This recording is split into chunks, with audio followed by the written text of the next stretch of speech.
السلام علیکم ورحمۃ اللہ وبرکاتہ۔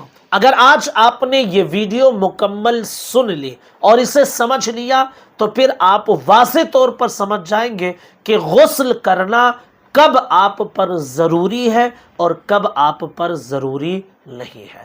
مردوں اور عورتوں دونوں کے لیے بہت اہم یہ ویڈیو ہے۔ سوال یہی ہے کہ کن چیزوں کی وجہ سے انسان پر غسل فرض ہو جاتا ہے۔ 5 ایسی خاص چیزیں ہیں کہ جب وہ پائی جائیں تو انسان پر غسل فرض ہو جاتا ہے۔ کون کون سی 5 چیزیں ہیں؟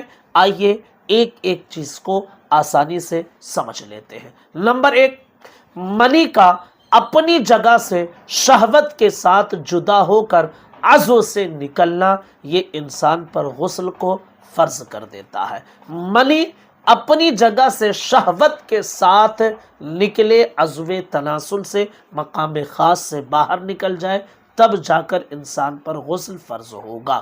اگر شہوت کے ساتھ نہیں نکلی ہے منی بلکہ بوجھ اٹھانے کی وجہ سے نکلی ہے، یا اوپر چڑھان چڑھنے کی وجہ سے نکلی ہے، یا بغیر شہوت کے اس طرح پانی کی طرح منی ہو گئی ہے اور وہ باہر نکل گئی ہے، تو اب شہوت جب نہیں پائی جا رہی ہے تو ظاہر سی بات ہے کہ اس سے غسل فرض نہیں ہوگا۔ منی نکلے اور شہوت کے ساتھ نکلے تب جا کر غسل فرض ہے۔ اس کی پہچان یہ ہے کہ جب شہوت کے ساتھ منی نکلتی ہے تو انسان کے جسم میں سستی آ جاتی ہے، مقام خاص میں سستی آ جاتی ہے، اور یہ اس کی پہچان ہے کہ منی شہوت کے ساتھ نکلی ہے۔ تو یہ پہلی چیز ہے کہ اگر شہوت کے ساتھ منی نکلی ہے تو انسان پر غسل فرض ہو جائے گا۔ نمبر 2، احتلام، یعنی کوئی انسان سو رہا تھا اور سوتے ہوئے میں شہوت کے ساتھ منی نکلی۔ کبھی انسان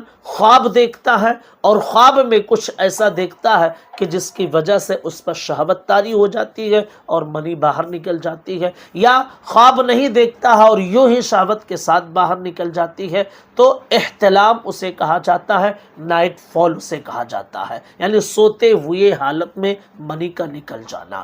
اگر احتلام پایا جائے، نائٹ فال پایا جائے، تو ایسی صورت میں انسان پر غسل فرض ہو جائے گا۔ نمبر 3، شرمگاہ میں حشفہ، یعنی عضو تناسل کا جو اگلا والا حصہ رہتا ہے جسے آسان لفظوں میں سپاری کہا جاتا ہے، تو اس کو عربی میں اردو میں حشفہ کہا جاتا ہے۔ شرمگاہ میں حشفہ داخل ہو جائے، خواہ شہوت کے ساتھ یا بغیر شہوت کے، منی نکلے یا نہ نکلے، صرف اس کا داخل ہو جانا ہی مرد اور عورت پر دونوں پر غسل فرض ہو جائے گا۔